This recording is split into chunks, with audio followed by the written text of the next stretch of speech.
Welcome back, DIYers. So click type torque wrenches. Everybody needs one. They're relatively inexpensive and pretty reliable. But is there something better? Well, maybe. This is a digital torque adapter. It lets you use just a regular wrench and gives you a digital readout of the torque. And there's several of these on the market and some less expensive than this one.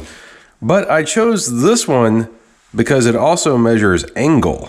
Now, most of the time you can get by with just a basic torque wrench like this one, but sometimes fasteners are specified to be torqued to a specific angle as well. Now, to go through why all of that might be, I'd have to break out a whiteboard, which I'm not going to do. But basically the gist of it is that whenever you're tightening down on a fastener, it actually stretches a little bit. And that stretching is what's actually applying the clamping force to whatever you're bolting together. Now, for most fasteners, you can just estimate the clamping force based on the torque, but to get a real accurate measurement of the stretch requires some maths going along with the thread pitch and length of the bolt and all that good stuff, and the angle of how much you're actually tightening it in. You'll definitely see an angle specification for any torque to yield bolts, but you'll also see it on just some other engine components as well. So an angle mode is essential to have in your toolkit. Now, generally digital torque wrenches tend to be kind of expensive, but these adapters are actually pretty affordable. The ones that measure only torque, you can find them for around $30.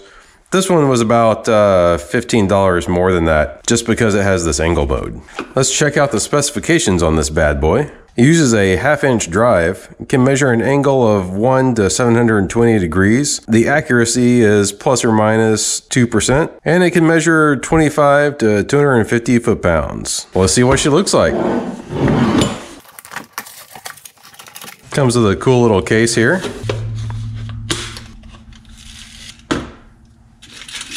And 2 batteries. Tasty silica gel. So the little unit itself is fairly compact. I mean, it's not nearly as compact as just the head of a typical torque wrench. But the way this thing works is you just put it on a standard 1/2-inch drive and do your torquings. And we'll actually test it out in a minute.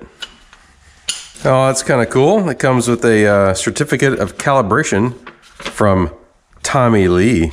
Or is that Jommy Lee?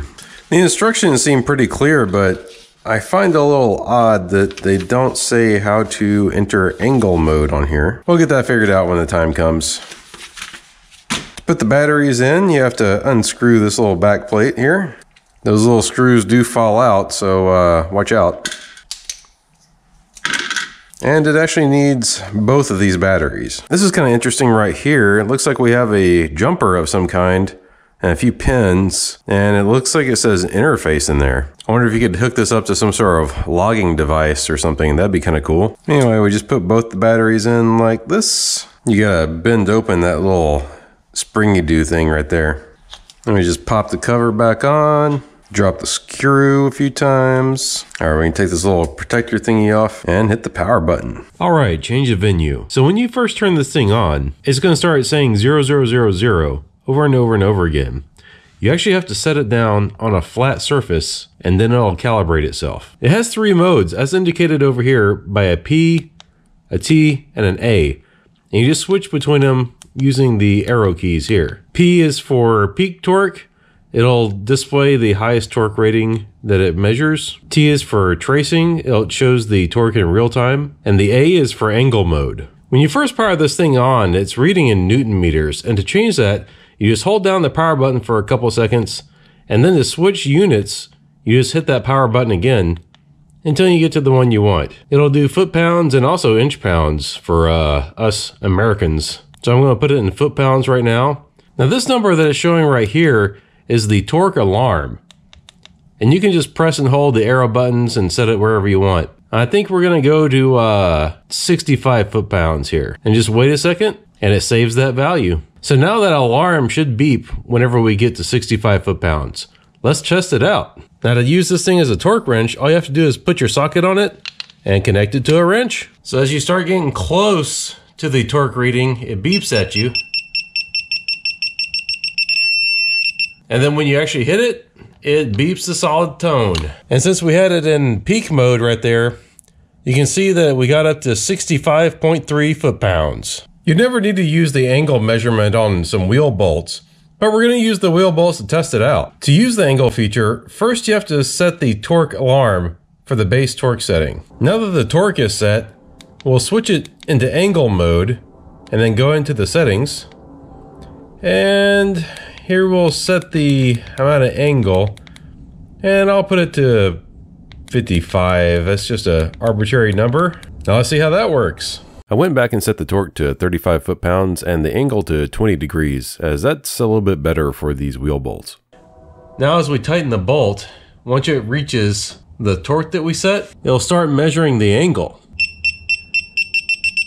And once we reach that angle, it'll beep.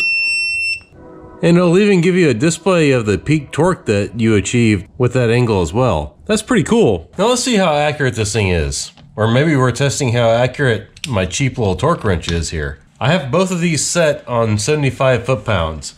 Let's see which one beeps first. So the wrench clicked whenever the digital gauge was reading 72.9. And you know, this is a Harbor Freight torque wrench, so who knows how accurate this thing is. But that's probably a reasonable amount of margin. Overall, I think this is a pretty nifty little device, and it's going to be super handy in future engine rebuilds that I do. I'm calling this thing a win, and if you want to get your own, there's a link for it down in the description. Bye, thanks for watching. Please like and subscribe. Do you want a rad X19 shirt like this one, or a matching sticker? Then head over to bookautoworks.com/shop. You can also browse parts from the junkyard, and you might find some unusual and interesting things as well. The best of all, everything you buy helps support the channel, so please go check it out.